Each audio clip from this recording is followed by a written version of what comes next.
ഇന്ന് പാർലമെന്റിൽ സുപ്രധാനമായ ഒരു ബില്ല് അവതരിപ്പിക്കുകയാണ് കേന്ദ്ര സർക്കാർ. അതായത് മഹാത്മാഗാന്ധി ദേശീയ ഗ്രാമീണ തൊഴിലുറപ്പ് പദ്ധതി. നമുക്കറിയാം UPA സർക്കാരിൻ്റെ കാലം മുതൽ തന്നെ വളരെ നിർണായകമായി നമ്മുടെ ഗ്രാമപ്രദേശങ്ങളിൽ നടപ്പിലാക്കപ്പെടുന്ന ഒരു പദ്ധതിയാണ്. അതായത് ആളുകളുടെ കയ്യിലേക്ക് പണം എത്തിക്കുക, അത് പണിയെടുത്തിട്ട് പണം എത്തിക്കുക എന്ന വിഭാവനം ചെയ്ത് UPA സർക്കാർ നടത്തിയ പദ്ധതിയാണ്. രണ്ടാമത് UPA സർക്കാരിനെ അധികാരത്തിലൊക്കെ എത്തിക്കാൻ വലിയ പ്രയോജനം ചെയ്ത ഒരു പദ്ധതി കൂടിയാണ്. ഈ പദ്ധതിയുടെ പേര് മാറ്റാൻ ഒരുങ്ങുന്നു കേന്ദ്ര സർക്കാർ എന്നാണ്. ഇത് പൂർണ്ണമായും പൊളിച്ചെഴുതുകയാണ്.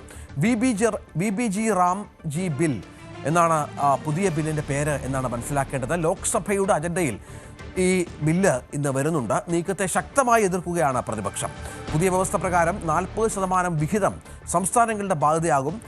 രാകേഷ് ഏറ്റവും പുതിയ വിവരങ്ങളുമായി ചേരുകയാണ്. രാകേഷ്, വളരെ ഫലപ്രദമായി നടന്നു വന്നിരുന്ന ഒരു പദ്ധതി, അത് പലപ്പോഴും കേന്ദ്രവിഹിതം ലഭിക്കുന്നില്ല എന്ന പരാതിയൊക്കെ ഉണ്ടായിരുന്നു. പക്ഷേ അപ്പോഴും നമ്മുടെ ഗ്രാമീണ മേഖലയിൽ വലിയ മാറ്റം ഉണ്ടാക്കിയൊരു പദ്ധതിയാണ്. അതിൽ എന്തൊക്കെ പൊളിച്ചെഴുത്തുകളാണ് ഇപ്പോൾ കേന്ദ്രത്തിൻ്റെ ഭാഗത്ത് നിന്ന് ഉണ്ടാകുന്നത്? അത് രഞ്ജിത്ത്, കാരണം 2004 അധികാരത്തിൽ വന്ന ഒന്നാം UPA സർക്കാരാണ് തൊഴിലുറപ്പ് പദ്ധതി, ദേശീയ ഗ്രാമീണ തൊഴിലുറപ്പ് പദ്ധതി കൊണ്ടുവരുന്നത്.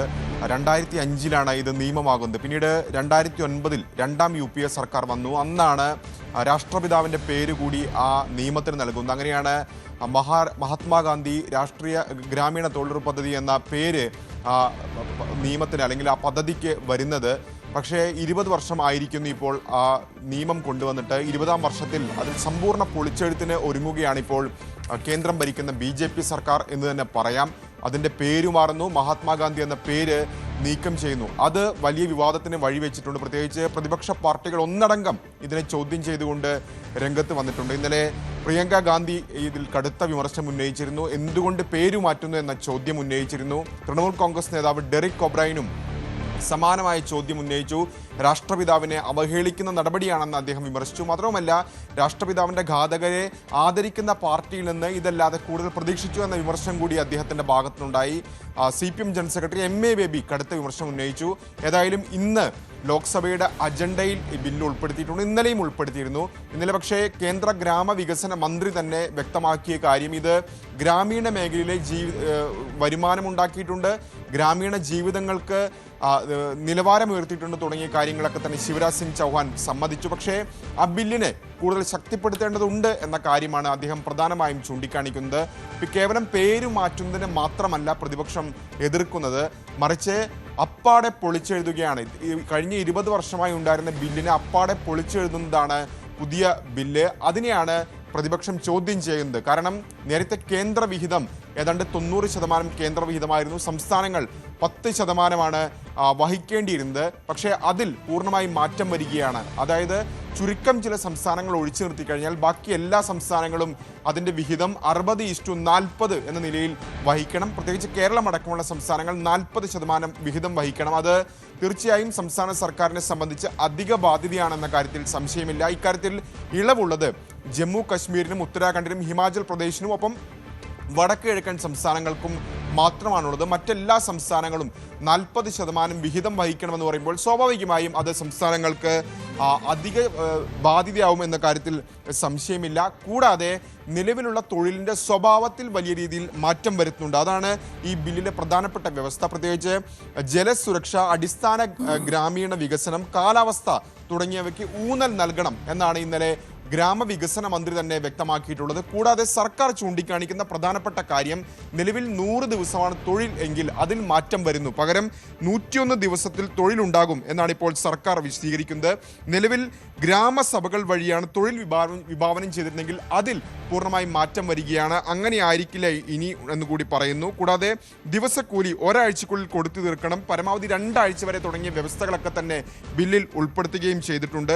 ഏതായാലും വലിയ മാറ്റം ആണ് കേന്ദ്ര സർക്കാർ ഇതിലൂടെ ലക്ഷ്യം വെക്കുന്നത്. വികസിത ഭാരത് 2047 ഇന്ത്യയെ വികസിത രാഷ്ട്രമാക്കുക, അതിലേക്കുള്ള ചുവടുവയ്പ്പിന്റെ ഭാഗമായാണ് ഈ പൊളിച്ചെഴുത്ത് എന്നാണ് കേന്ദ്രം വിശദീകരിക്കുന്നത്. പക്ഷേ പ്രതിപക്ഷം അതേതായാലും അംഗീകരിക്കാൻ തയ്യാറായിട്ടില്ല. ഇന്നേതായാലും പാർലമെന്റിൽ വിപ്പ് നൽകിയിട്ടുണ്ട്. BJP എല്ലാ അംഗങ്ങളും ഹാജരാകണം, ലോക്സഭയിൽ ഹാജരാകണം നിർദ്ദേശമൊക്കെ തന്നെ നൽകിയിട്ടുണ്ട്.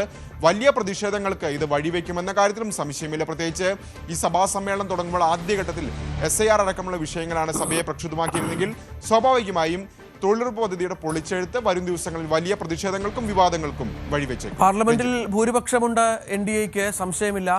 കേവലം എതിർപ്പുകൾ ഉയർത്താമെന്നതിനപ്പുറത്തേക്ക് മറ്റ് നടപടികളിലേക്കൊന്നും പ്രതിപക്ഷത്തിന് കടക്കാൻ സാധിക്കില്ലല്ലോ. പേര് മാറ്റുന്നു, സംസ്ഥാനങ്ങളുടെ വിഹിതം വർദ്ധിപ്പിക്കുന്നു. അത് കേന്ദ്ര സർക്കാർ വിചാരിക്കുന്ന നിലയിൽ തന്നെ ബില്ലായി അവതരിപ്പിക്കുകയും അത് പാസ്സാക്കുകയും ചെയ്യും. അങ്ങനെയല്ലേ മനസ്സിലാക്കേണ്ടത്? അത് രഞ്ജിത്ത്, പാസ്സാകുമെന്ന കാര്യത്തിൽ സംശയമില്ല. കാരണം ഭൂരിപക്ഷം 2 സഭകളിലും സർക്കാരിനുണ്ട്. അക്കാര്യത്തിൽ സർക്കാർ വലിയ പ്രതീക്ഷ വെക്കുന്നുണ്ട്. ഏതായാലും ഇന്നലെ പൊടുന്നനെയുള്ളൊരു നീക്കം അത്ഭുതപ്പെടുത്തി എന്ന് തന്നെ പറയാം. ഇന്നലെയാണ് ഇതിന്റെ അജണ്ടയിൽ വന്നത്. പക്ഷേ ഇന്നലെ ഏതായാലും ബില്ല് അവതരണം ഉണ്ടായില്ല. ഇന്ന് വീണ്ടും ഉൾപ്പെടുത്തിയിട്ടുണ്ട്. ഒപ്പം തന്നെ അംഗങ്ങൾക്കൊക്കെ തന്നെ വിപ്പ് നൽകിയ സാഹചര്യത്തിൽ ഇന്ന് അത്തരമൊരു നീക്കം പ്രതീക്ഷിക്കുന്നുണ്ട്. ഏതായാലും ഈ ബില്ല് കൊണ്ടുവരുമെന്ന നിലപാടിൽ ഉറച്ചു നിൽക്കുകയാണ് സർക്കാർ. അതിന്റെ ഭാഗമായി തന്നെയാണ് ഇന്നലെ ഗ്രാമവികസന മന്ത്രിയുടെ ഭാഗത്തുനിന്നൊക്കെ തന്നെ വിശദീകരണം വന്നത്. പക്ഷേ UPA സർക്കാരിന്റെ കാലത്ത് കൊണ്ടുവന്ന ബില്ലിനെ അവർ തള്ളിപ്പറയുന്നില്ല എന്നുള്ളത് പ്രധാനപ്പെട്ട കാര്യമാണ്. മാത്രമല്ല അത് ജീവിത നിലവാരം ഉയർത്തി ഗ്രാമീണ മേഖലയിൽ വരുമാനം വർദ്ധിപ്പിച്ചു ഉണ്ടാക്കി തുടങ്ങിയ കാര്യങ്ങളൊക്കെ തന്നെ ശിവരാജ് സിംഗ് ചൗഹാൻ ഇന്നലെ സമ്മതിക്കുകയും ചെയ്തു. പക്ഷേ അങ്ങനെയല്ല, കൂടുതൽ ശക്തിപ്പെടുത്തേണ്ടതുണ്ട് ഈ ബില്ലിനെ എന്ന വാദം സർക്കാർ നിരത്തുന്നുണ്ട്. ഏതായാലും പ്രതിപക്ഷം അത് അംഗീകരിക്കില്ല എന്ന് ഉറപ്പാണ്. അതുകൊണ്ട് തന്നെ വലിയ പ്രതിഷേധങ്ങൾ പാർലമെന്റിന് പുറത്ത് ഇന്ന് 10:00 പ്രതിഷേധത്തിന് സാധ്യതയുണ്ട്. സഭാ നടപടികൾ ആരംഭിച്ചാൽ ലോക്സഭയും പ്രക്ഷുബ്ധമാകാൻ തന്നെയാണ്, തടസ്സപ്പെടാൻ തന്നെയാണ് സാധ്യതയുള്ളത്. മഹാത്മാഗാന്ധി ദേശീയ തൊഴിലുറപ്പ് പദ്ധതി ഇതിൽ വലിയ പൊളിച്ചെഴുത്ത് വരുത്താൻ കേന്ദ്ര സർക്കാർ തയ്യാറാകുന്നു. പേര് മാറ്റും. ഒപ്പം സംസ്ഥാനങ്ങളുടെ വിഹിതം 40% നേരത്തെ 10 ആയിരുന്നു, അത് 40% വർദ്ധിപ്പിക്കുകയും ചെയ്യും. സുപ്രധാനമായ ബില്ലാണ് ഇന്ന് പരിഗണനയ്ക്ക് വരുന്നത്. നേരത്തെ രാകേഷ് പറഞ്ഞതുപോലെ വിപ്പ് നൽകി MP മാർ ഹാജരാകണമെന്നുള്ള കൃത്യമായ ഉറപ്പ് വാങ്ങിയിട്ടുണ്ട് ഭരണപക്ഷം എന്ന് വേണം മനസ്സിലാക്കാൻ.